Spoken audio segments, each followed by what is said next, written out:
Salut tout le monde, j'espère que vous allez bien. Encore un magnifique match de Ligue des Champions qui mélange haut niveau, frisson, retournement de situation et plein de tout ce qui fait du football le meilleur sport à jamais. On vient de vivre un autre incroyable match dans lequel les deux équipes méritent la victoire et le bonheur rien que pour tout ce qu'ils nous ont donné. Le Real a été victorieux et j'en suis le premier à être heureux, mais il faut féliciter Chelsea pour son top match, on a eu un spectacle de dingue et ça c'est l'essentiel. Werner offre à Chelsea le troisième but significatif de qualification en demi, derrière ce but il y a toute une histoire d'un joueur qui a du mal dans un club, mais c'est sans compter sur l'artiste Modric et son chef-d'œuvre qu'il nous a offert à nous et à Rodrigo pour remettre les Madrilènes sur le bon chemin. Et enfin, le meilleur joueur du monde actuellement qui s'offre le ballon d'or dans cette journée de Ligue des Champions avec le but qui qualifie définitivement le Real en demi-finale. Vive Benzema, vive le Real Madrid. Comme d'habitude, avant de débriefer le match, je réponds à la question posée dans la précédente vidéo, à savoir le classement de Karim Benzema parmi les meilleurs buteurs en équipe de France. C'est le 5e du classement en ayant manqué 5 ans de compétition avec son pays. Bravo à Cheikh Traoré pour avoir été le premier à répondre correctement dans les commentaires. Il obtient son 5e point dans le classement de la Fennec League. Pour la question du jour, ça va être qui est le deuxième meilleur buteur de l'histoire du Real Madrid.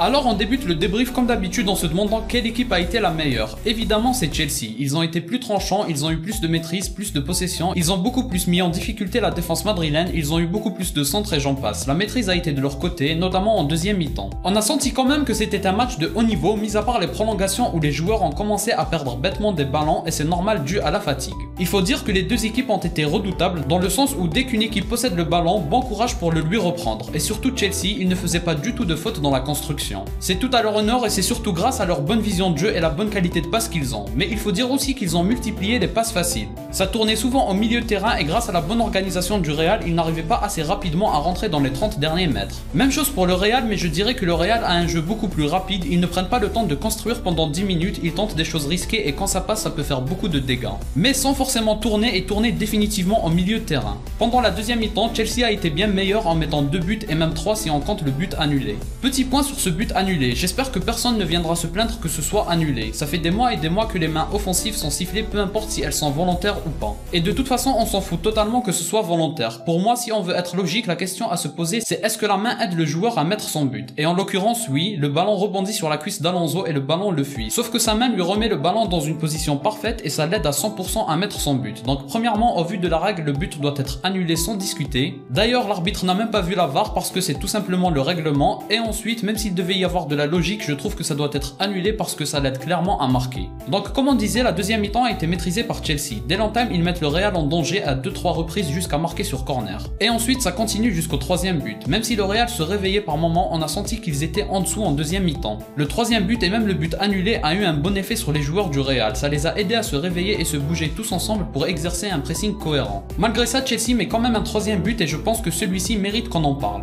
C'est Werner qui se construit une très bonne action, ça intervient juste après la sortie de Kroos. Malheureusement il sort au moment où il se débrouillait bien mais sa première mi-temps n'est pas dingue, donc en soi c'était le joueur à sortir. Il faut faire des choix par moment et c'était le bon, surtout au vu de la prestation XXL de Camavinga.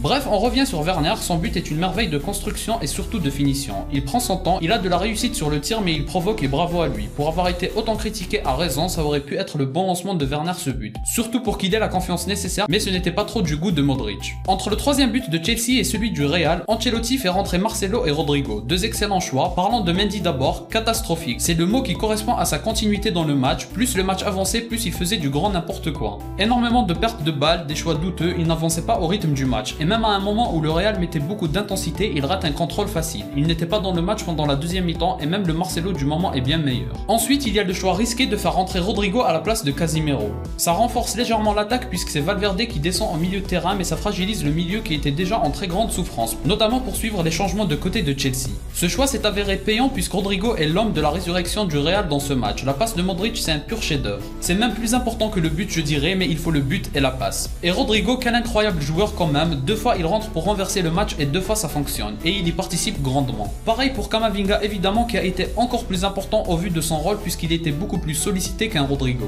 Le Real termine son match en très grande souffrance, Pulisic rate 2 énormes occasions qu'il met au-dessus des cages de Courtois. C'est fou ce qu'il rate parce que c'est vraiment pas compliqué à mettre et avec le Real il ne faut pas trop se louper. Direction les prolongations et là on voit un tout autre visage du Real. Le duo Vinicius-Benzema a définitivement remis le Real sur le bon chemin et aura finalement offert la victoire. On n'oublie pas Camavinga qui est la source de ce but avec une très bonne récupération, il n'a pas arrêté d'être en mouvement et ça a payé. Kanté et Reece James ont fait l'énorme erreur de ne pas se comprendre. Le Real galère de ouf ensuite mais réussit à ne pas encaisser de but grâce aux énormes ratés de Jorginho et Rudiger et bien d'autres parce que les occasions ils en ont eu pour revenir. Malgré ce déroulement favorable au Real, Chelsea reste l'équipe qui mérite la victoire et en soi ça a été le cas puisqu'ils ont gagné 3-2 au Bernabeu. Parlons un peu des joueurs, le match de Benzema est difficile à juger, il a quand même perdu pas mal de ballons, il est capable de faire bien mieux dans le jeu que ce qu'il a fait, mais en soi ce qu'on lui demande vraiment c'est ce qu'il a fait, donc dans la globalité il fait un bon match, et quand il a fallu défendre il l'a fait, donc c'est très bien même s'il est capable de faire bien mieux et il a démontré. Il y a aussi sa tête sur le montant et ça aurait pu sauver le Real bien plus tôt, mais il ne peut pas avoir 100% d'efficacité non plus. Je dirais la même chose sur Vinicius, il a beaucoup raté, beaucoup perdu de ballon, beaucoup de mauvais choix, mais quand il fallait réussir, il l'a fait et on n'en parle pas assez, mais il apporte beaucoup à Benzema et il faut le féliciter pour ça, surtout pour quelqu'un qui réalise un travail défensif fort appréciable. Camavinga et Rodrigo c'est des pépites, rien à dire, c'est parfait, ils ont été les remplaçants parfaits et c'est drôle qu'Ancelotti gagne son match grâce à son coaching, lui qui d'habitude fait toujours jouer le même 11. Modric quant à lui c'est un artiste, il faut prendre son but, son extérieur du pied et en faire un chef-d'œuvre, le mettre dans un musée et déclarer officiellement que Modric est un artiste. Il a aussi beaucoup apporté au milieu de terrain pour les ressorties de balles qui n'ont pas été évidentes puisque Chelsea a mis en place un vrai pressing cette fois-ci. Kroos et Casemiro font le taf, ni plus ni moins malheureusement, on attend toujours plus dans ce genre de match mais bien sûr que ce qu'ils font c'est déjà énorme. Et enfin on n'oublie pas la défense, titulaire comme remplaçant ils ont été énormes, Vasquez magnifique entrée, il a beaucoup apporté à l'équipe, Carvajal c'est une prestation XXL, ça mérite un 10 sur 10, il a été excellent pour moi. Seul bémol du match c'est Mendy et Marcelo mais ça arrive, le côté gauche du Real a été en dessous de ce qu'il peut faire mais tant qu'il y a victoire au bout c'est l'essentiel.